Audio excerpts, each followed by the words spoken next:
Le 12 avril 2019 a eu lieu l'Investor Day ou la journée des investisseurs de The Walt Disney Company, qui nous a donné plus d'infos sur leur futur service de streaming en ligne Disney+, qui devrait sortir le 12 novembre 2019 aux États-Unis. De quoi faire une bonne concurrence à Netflix. Avant d'aller plus loin, Disney+ nous offrira forcément tous les longs métrages, tous les films qu'on adore de Disney, Star Wars, Marvel, mais également de nouvelles productions qu'on va énumérer maintenant. Alors, commençons par les longs métrages d'animation. Il y en a qu'un, c'est facile. Il s'agit du fameux film sur Phineas et Ferb, qui sortira finalement sur la plateforme Disney+, et il s'appellera Cadence Against the Universe. Donc ça faisait vraiment très longtemps qu'on nous parlait de ce film Phineas et Ferb, et la confirmation est faite, ce sera sur Disney+. Côté long métrage, nous avons Stargirl, un film avec Grace VanderWaal, donc qui suivra une adolescente qui arrive dans l'univers impitoyable d'un nouveau lycée. Alors ça va être la première fois qu'on va voir Grace en tant qu'actrice. Et bon, ça a l'air assez commun comme histoire, mais pourquoi pas, ça nous tente. Et on attendra de voir ça sur Disney+. Timmy Failure, donc c'est un film basé sur la série littéraire du même nom, qui est très connu aux États-Unis, avec comme personnage principal un petit garçon de 11 ans qui est le meilleur détective de sa ville. Alors bon, pourquoi pas, si c'est un film à la Emily et les détectives, un film Disney des années 60, on attend de voir Timmy Failure avec impatience. Ou pas. Togo, un film avec William Dafoe, donc qui parle sur la course au sérum de 1925 qui s'est passée en Alaska. Alors là, on reste dans des films un peu plus traditionnels de l'univers Disney, comme Le plus beau des combats, Endurance, oula le petit accent du sud là. Mais vous m'avez compris, Togo est donc un film qu'on attendra en 2019. Magic Camp, c'est un film qui traite l'histoire d'Andy, qui, sous l'impulsion de son ancien mentor et propriétaire de Magic Camp, Roy, revient dans le camp de sa jeunesse dans l'espoir de relancer sa carrière. Alors, au lieu de cela, il trouve l'inspiration dans son groupe de magiciens débutants.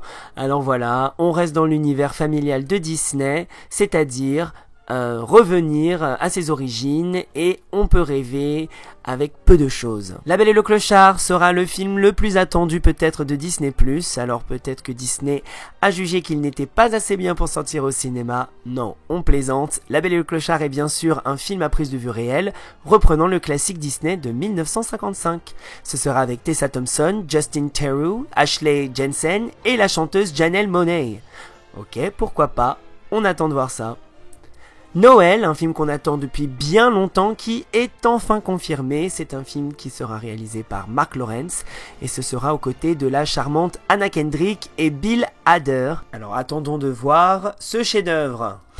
Bon, alors Disney+, ça vient d'être lancé, mais il y a quand même pas mal de rumeurs qui laissent entendre que d'autres films sont déjà prévus, tels 29 Dates, 3 hommes et un bébé, Don Quichotte, Le père de la mariée, Flora et Ulysse, The Grimm Legacy, Chérie j'ai rétréci les gosses, The Paper Magician, À nous 4, Peter Pan, Sister Act 3 et Merlin l'Enchanteur qui seraient écrits par les scénaristes de Game of Thrones. Rien que ça. Côté série télé animée, Monsters at Work est la série qu'on attend peut-être le plus. Ce sera une web-série télévisée qui devrait se passer 6 mois après la fin de Monstres et compagnie dans la ville de Monstropolis. Nous suivrons les aventures de Tyler Tuxmoon, un mécanicien qui ne rêve que d'une chose, travailler aux côtés de ses idoles Bob et Sully. Nous retrouvons bien sûr John Goodman et Billy Crystal qui reprendront les voix de nos personnages préférés, même si peu d'informations ont été données sur l'importance des personnages phares de Monstres et compagnie. À leur côté, nous retrouverons John Ratzenberger dans la voix du Yeti et Jennifer Tilly pour la voix de Celia. Bob Peterson qui reprendra la voix de Rose. Les nouveaux personnages seront joués par Ben Feldman qui prendra la voix du personnage principal Tyler, Kelly Marie Tran qui jouera le personnage de Val Little, Henry Wickler qui jouera Fritz, le patron de la boîte, et Aisha Tyler qui prendra le rôle de Millie, la mère de Tyler. Ah, les fans de Star Wars vont adorer cette annonce et Star Wars The Clone Wars qui aura finalement droit à une fin digne de ce nom avec une saison 7 qui fut attendue par les plus gros fans de Star Wars depuis 2014. Il était temps. Marvel's What If, c'est une série basée sur la série de comic book sortie en 1977. Les histoires racontées dans la série sont des réécritures de l'histoire de l'univers Marvel, alors attendez-vous donc à voir une sorte d'univers parallèle entre ce qui s'est réellement passé dans les films du Marvel Cinematic Universe et des événements importants qui ne se passeront que dans la série What If. Côté série télé, nous avons Diary of a Female President, qui sera une série télé comique narrant l'histoire d'une fille cubano-américaine de 12 ans qui deviendra présidente des États-Unis. Elle sera produite par Gina Rodriguez, connue pour son rôle de Jane the Virgin. Alors pourquoi pas une série à la Disney Channel sur une jeune cubaine américaine, on attend ça. Côté Marvel, de nouvelles aventures seront racontées par Falcon and the Winter Soldier, qui sera joué par Anthony Mackie et Sebastian Stan, forcément qui reprennent leurs rôles principaux. Les fans Marvel attendent ça avec impatience. Et on espère que ça va être une bonne série télé à la Jessica Jones ou à la Iron Fist. Non, je rigole, pas à la Iron Fist. Une série préquelle de Rogue One, A Star Wars Story, c'est la série qui suivra les aventures de l'espion rebelle Caspian Andor au cours des années de formation de la rébellion et avant les événements de Rogue One, bien sûr. Il sera accompagné de K2SO, toujours interprété par Alan Tudyk. Bon, vous m'aurez compris, vous l'adorez, désolé, je ne sais pas comment dire son nom. Bon là c'est clairement l'apothéose qu'on apprend avec WandaVision, c'est la série qui permettra aux fans de Marvel d'explorer davantage les personnages au fil de plusieurs épisodes.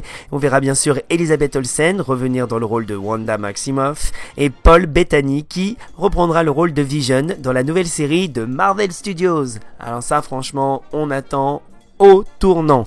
High School Musical, The Series. On n'aurait pas pu trouver un nom plus à rallonge, je vous jure. La série suit un groupe d'étudiants à East High qui mettent en scène une performance de High School Musical pour leur production théâtrale hivernale, seulement pour se rendre compte que autant de drames se déroulent sur scène que sur scène. Vous l'avez compris? Non, moi non plus. Aucune info sur le retour de Vanessa Hudgens ou Ashley Tisdale. Zac Efron, c'est sûr qu'il participera pas.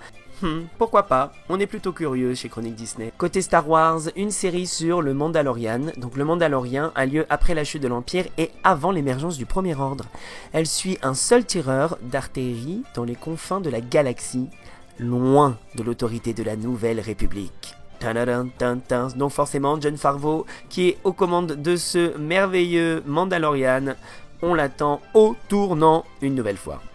Autre série annoncée par Disney+, c'est Book of Enchantment, Cinema Relics Iconic Art of the Movies, Four Dads, Muppet Live Another Day, une série sur les Muppets, Secret Society of Second Born Royals, Love Simon, une série sur le film de la Fox, Les Petits Champions ou The Mighty Ducks, une série télé, et Le Gang des Champions, une autre série qui pourrait être plutôt prometteuse.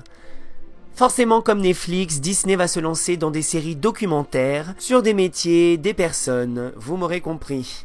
Be Our Chef sera une émission dans laquelle des familles s'affrontent pour créer le dessert idéal pour les parcs Disney. Attendez-vous donc à une série du style MasterChef spécial Disney. Shop Class, une émission dans laquelle des étudiants en architecture s'affrontent. Encore, une série avec Kristen Bell mettant en avant les comédies musicales. Donc attendez-vous à une leçon sur les comédies musicales. The World According to Jeff Goldblum, une série documentaire de National Geographic qui sera présentée par Jeff Goldblum, qui nous parlera des sciences, d'avancées technologiques et des idées de grands hommes à travers le monde. Disney Plus en profitera également pour faire la promotion de ses futures sorties. Ils sont assez intelligents comme Into the Unknown, Making Frozen 2, montrant les coulisses de la production de La Reine des Neiges 2. Magic of Animal Kingdom, une série sur les animaux vivant au parc Disney's Animal Kingdom et Epcot à Walt Disney World Resort en Floride. Earthkeepers, une série documentaire suivant des personnes dédiant leur vie à des animaux. Marvel's Hero Project, une série produite par Marvel New Media qui parlera des héros dans la vie quotidienne. Donc à notre avis, ce sera plutôt des métiers comme policiers, pompiers, pour nous rendre compte que nous sommes des vrais super-héros et que nous n'avons pas besoin de costumes. Merci Marvel, on vous adore. Reconnect, une émission dans laquelle des membres de famille à problème se déconnectent de la vie de tous les jours pour renforcer leurs liens. Alors est-ce qu'on s'attend à un Pascal le grand frère made in Disney? I don't think so. Ink and Paint, une émission sur les femmes au sein des studios Disney qui ont aidé à créer tous les films d'animation que nous adorons.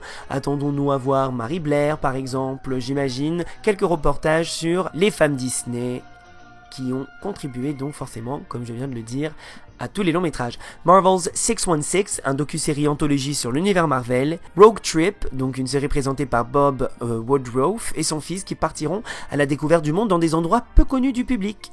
Enfin, côté court-métrage, nous avons 2 films basés sur l'univers de Toy Story. Forcément, un Toy Story 4 qui sort en juin on fera une très belle promotion. Lamp Life, donc Lamp Life, ce sera un court-métrage sur la bergère qui fait son grand retour dans Toy Story 4 de Disney Pixar. Donc elle ouvre la voie dans le tout nouveau court-métrage d'animation, répondant enfin aux questions sur le devenir de la bergère depuis que nous l'avons vu pour la dernière fois dans Toy Story 2. Forky Asks a Question, donc Forks Asks a Question, donc pardon Forky, c'est une série de 10 courts-métrages avec en vedette le personnage de Toy Story 4 répondant à des questions simples de la vie.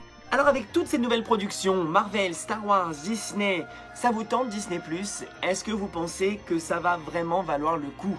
Est-ce que Netflix a de quoi avoir peur? Dites-nous tout en commentaire en bas. Et suivez-nous sur le site internet chroniquedisney.fr, la page Facebook Chronique Disney, Instagram Chronique Disney et Twitter Chronique Disney. Allez, moi je vous dis à bientôt et à la prochaine.